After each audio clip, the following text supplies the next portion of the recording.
Good afternoon. As we have each year since 1917, we are here today to celebrate American excellence, American greatness in journalism, the arts and letters. Welcome to the announcement of the finalists and winners of the 2025 Pulitzer Prizes. We feel we are on hallowed ground here in the World Room at Columbia University School of Journalism, which, like the prizes, was endowed by Hungarian immigrant Joseph Pulitzer, publisher in his day of the New York World and St. Louis Post-Dispatch newspapers. Hundreds of Pulitzer Prizes have been announced here through wars, national tragedies, and a global pandemic. These are particularly difficult times for the media and publishers in the United States, atop years of severe financial pressures and layoffs, amid the dangers of covering wars and natural disasters. Journalists and writers now face additional threats in the form of legal harassment, the banning of books, and attacks on their work and legitimacy. These efforts are meant to silence criticism, to edit or rewrite history. They're an attempt to erode the First Amendment of our Constitution, which guarantees a free press and free speech. Despite all of this, and partly because of it, today is a day for celebration. What you'll see in our journalism finalists and winners is courageous reporting and impactful storytelling from unbowed newsrooms. In arts and letters, you'll hear accolades for authors and composers who stand up for their values. These finalists and winners rose to the top of 1,100 journalism entries and 1,970 book entries from hundreds of organizations and individuals. In books, music, and drama, you will see enduring originality, mastery of form, fresh and surprising composition, all of which contribute to Pulitzer quality work. As usual, all of this work, being honored by the Pulitzer Prizes, reflects the diversity of the American landscape. So without further ado, let's get started on the announcements. We begin with the finalists for breaking news. Staff of the Associated Press for fast, comprehensive, and authoritative coverage of the assassination attempt on then presidential candidate Donald Trump, including vivid details from the scene, followed by the first reporting on gaps in security measures by the Secret Service and local law enforcement. Staffs of the News and Observer in Raleigh and the Charlotte Observer for collaborating on comprehensive and community-focused reporting on Hurricane Helene, which killed more than 200 people and damaged 70,000 homes and businesses in the western part of the state.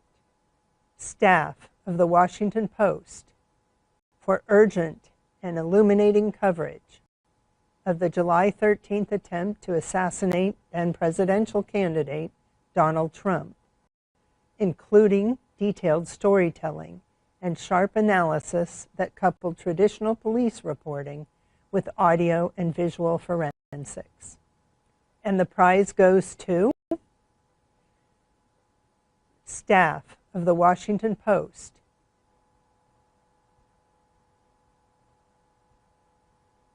finalists for investigative reporting, staffs of the Associated Press and Frontline for a 3-year investigation involving dozens of reporters and the creation of a database to document more than 1,000 deaths around the country in which police officers subdued victims with methods intended to be non-lethal.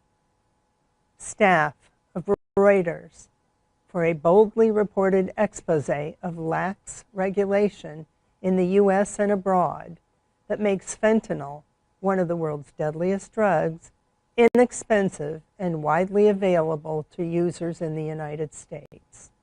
Christopher Weaver, Anna Wilda Matthews, Mark Maramont, Tom McGinty, and Andrew Malika of the Wall Street Journal for a lucid, comprehensive series that revealed how insurance companies gamed the Medicare Advantage system and collected billions of dollars for non-existent ailments while shunting expensive cases onto the public. And the prize goes to staff of Reuters. The finalists in explanatory reporting: Alexia Fernandez Campbell, April Simpson, and Pratik Rabala of the Center for Public Integrity, Nadia Hamdan of Reveal, and Roy Hurst, contributor for Mother Jones, for using innovative technology, archival research, and personal storytelling to reveal how land titles granted to formerly enslaved Black men and women in the wake of the Civil War were unjustly revoked. Azam Ahmed and Christina Goldbaum of the New York Times, and Matthew Akins, contributing writer, for an authoritative examination of how the United States sowed the seeds of its own failure in Afghanistan, primarily by supporting murderous militia that drove civilians to the Taliban. Annie Waldman, Dua El-Deeb, Max Blau, and Maya Miller of ProPublica, for a deep and haunting examination of how insurance companies quietly and with little public scrutiny deny mental health services to those in need. And the prize goes to Azam Ahmed and Christina Goldbaum of the New York Times, and Matthew Akins, contributing writer. The finalists in local reporting: Alyssa Zhu, Nick Team, and Jessica Gallagher of the Baltimore Banner and the New York Times, for a compassionate investigative series that captured the breathtaking dimensions of Baltimore's fentanyl crisis and its disproportionate impact on older Black men, creating a sophisticated statistical model that the Banner shared with other newsrooms. Katie Roosh and Casey Smith, contributors, San Francisco Chronicle, in collaboration with the University of California, Berkeley's Investigative Reporting Program, for a multi-year investigation into a secret system of legal settlements that concealed California police misconduct for decades and kept offending officers in positions of power. Mike Riker, Linda Mapes, and Fiona Martin of the Seattle Times, for their investigative series revealing how the Washington state government spent $1 million per day on construction that failed to safeguard either the salmon or the tribal treaty rights it was meant to protect. And the prize goes to Alyssa Zhu, Nick Team, and Jessica Gallagher of the Baltimore Banner and the New York Times. The finalists in national reporting: Jennifer Gollin and Susie Nielsen of the San Francisco Chronicle, for an immersive and revelatory series that exposed the soaring death toll tied to police pursuits, which detailed the near total immunity that shields officers who initiate deadly chases. Staff of the Wall Street Journal, for chronicling political and personal shifts of the richest person in the world, Elon Musk, including his turn to conservative politics, his use of legal and illegal drugs, and his private conversations with Russian President Vladimir Putin. Staff of the Washington Post, for a sweeping examination of the human and environmental toll of Hurricane Helene in western North Carolina, including stories about the arrival of conspiracy theorists in one town and the efforts of residents of another to rebuild 3 months later. And the prize goes to staff of the Wall Street Journal. The finalists in international reporting: Declan Walsh and the staff of the New York Times for their revelatory investigation of the conflict in Sudan, including reporting on foreign influence and the lucrative gold trade fueling it, and chilling forensic accounts of the Sudanese forces responsible for atrocities and famine. Staff of the Wall Street Journal for courageous, cool-headed reporting by imprisoned journalist Evan Gershkovich and his colleagues that revealed a previously unknown Russian intelligence agency, and for gripping reporting on the workings of Russia's secret services. Staff of the Washington Post for haunting accountability journalism that documented Israeli atrocities in the Gaza Strip and investigated the killings of Palestinian journalists, paramedics, and a 6-year-old girl whose recorded pleas for help touched a nerve around the world. And the prize goes to Declan Walsh and the staff of the New York Times.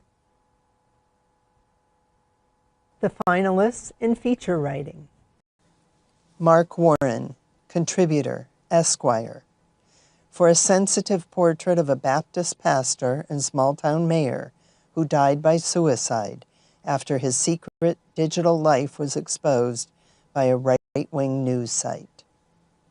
Joe Sexton, contributor, The Marshall Project, for his exclusive inside account of a legal team's efforts to spare the Parkland High School shooter from the death penalty, a saga of moral complexity, constitutional law, and shattering trauma for those involved.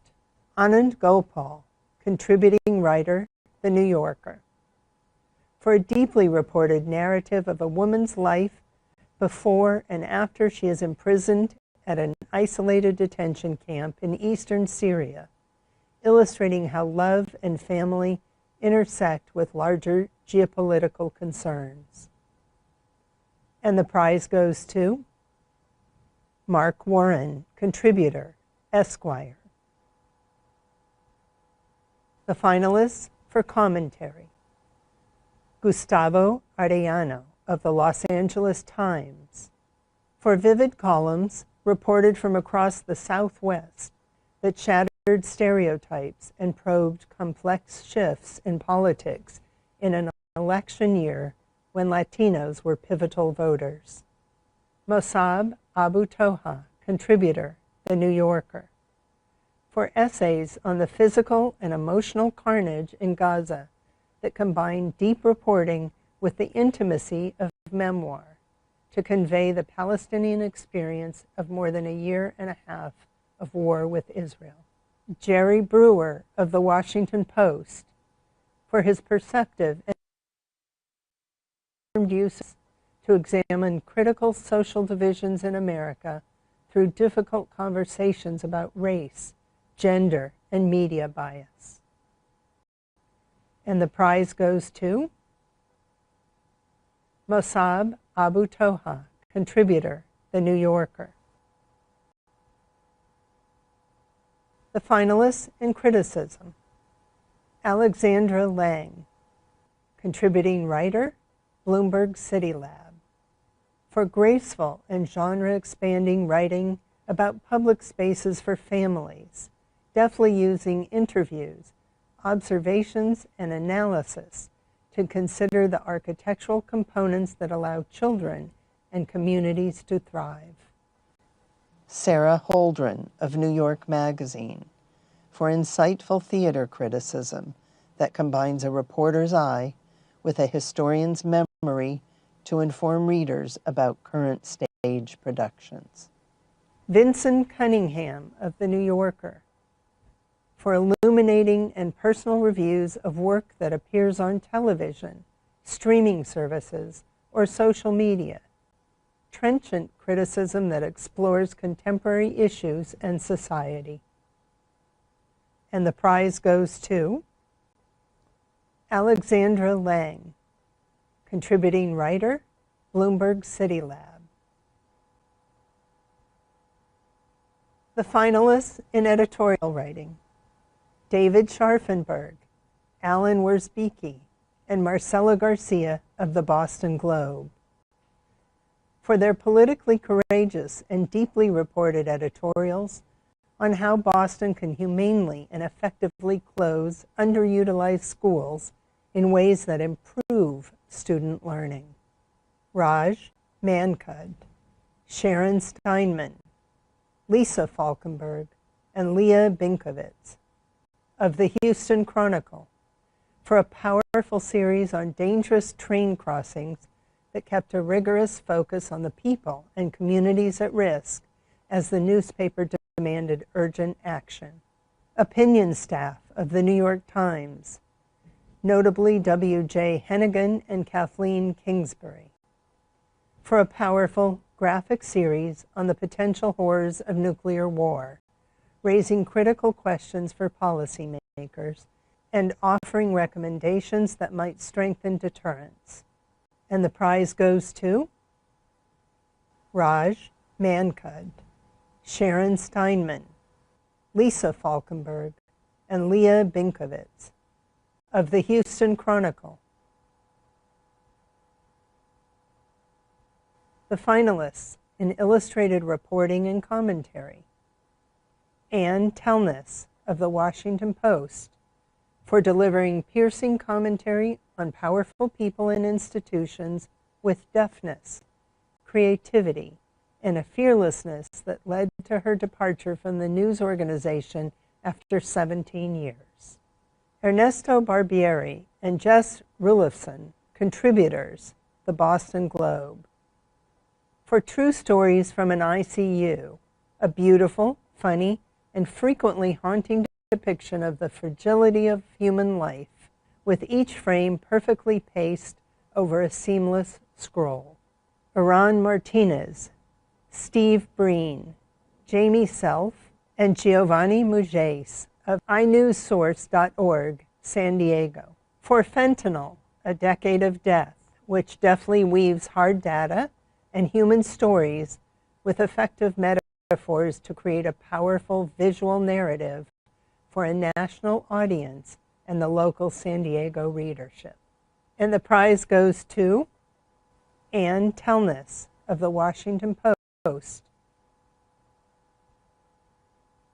The finalists for breaking news photography: photography staff of Agence France Presse, for a variety of powerful images shot entirely by a team of Palestinian journalists that encapsulate the enduring humanity of the people of Gaza amid widespread destruction and loss.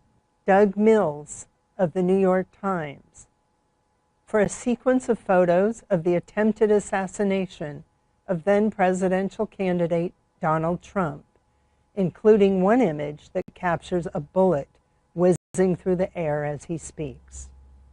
Nana Heitman, contributor, Tyler Hicks, David Gutenfelder, and Nicole Tung, contributor of the New York Times, for their persistence in photographing the war in Ukraine, capturing the horror for both sides of the intractable conflict that has killed or wounded more than 1 million Ukrainians and Russians. And the prize goes to Doug Mills of the New York Times. The finalists for feature photography: photography staff of the Associated Press, for their brave and gripping imagery from Gaza that steps back from the front lines to chronicle daily life as it continues in a war zone. Lindsay Dario, contributor, the New York Times, for her sensitive and wrenching photo essay of a young Ukrainian girl with a rare eye cancer whose treatment was thwarted by the war. Moises Saman, contributor, The New Yorker, for his haunting black and white images of Sednaya prison in Syria that capture the traumatic legacy of Assad's torture chambers, forcing viewers to confront the raw horrors faced by prisoners and to contemplate the scars on society. And the prize goes to Moises Saman, contributor, The New Yorker. The finalists for audio reporting: staff of The New Yorker, for their In the Dark podcast, a combination of compelling storytelling and relentless reporting in the face of obstacles from the U.S. military. A 4-year investigation into one of the most high-profile crimes of the Iraq War, the murder of 25 unarmed Iraqi civilians in Haditha. Staffs of WNYC and Gothamist, for their revelatory investigation into decades of sexual assault of female inmates on Rikers Island, focused largely on one male corrections officer. Dan Taberski, Henry Malofsky, Morgan Jones, and Marshall Louis of Wondery and Odyssey's Pineapple Street Studios. For Hysterical, a fascinating series that traced the outbreak of a mysterious and apparently contagious nerve disorder in upstate New York that largely affected young women, and the frustrating efforts to identify it. And the prize goes to staff of The New Yorker. The finalists in public service are the Boston Globe, with contributions from the Organized Crime and Corruption Reporting Project, for its sweeping coverage of the financial mismanagement of a major hospital chain, exposing how corporate malfeasance, personal greed, and government neglect led to compromised care and deaths. The New York Times, for relentless reporting by Dave Phillips that forced Congress and the Pentagon to acknowledge the devastating brain injuries U.S. troops were suffering from the effects of repeated low-level blasts during weapons training. ProPublica, for their urgent reporting about pregnant women who died after doctors delayed urgently needed care for fear of violating vague life of the mother exceptions in states with strict abortion laws. And the prize goes to ProPublica. We have a special citation this year as well. The award goes to the late Chuck Stone for his groundbreaking work as a journalist covering the civil rights movement, his pioneering role as the first Black columnist at the Philadelphia Daily News, later syndicated to nearly 100 publications, and for co-founding the National Association of Black Journalists 50 years ago. Now we turn to the winners in arts and letters. The finalists in drama: Oh Mary by Cole Escola, a zany portrait of Abraham and Mary Todd Lincoln's family life, whose outrageous humor also serves as an empathetic celebration of anyone who's been marginalized or misunderstood. Purpose by Brandon Jacobs Jenkins, a play about the complex dynamics and legacy of an upper-middle-class African-American family, whose patriarch was a key figure in the civil rights movement. A skillful blend of drama and comedy that probes how different generations define heritage. The Ally by Itamar Moses, a timely drama about activism, conflicting expectations, and moral responsibility on a college campus, probing American identity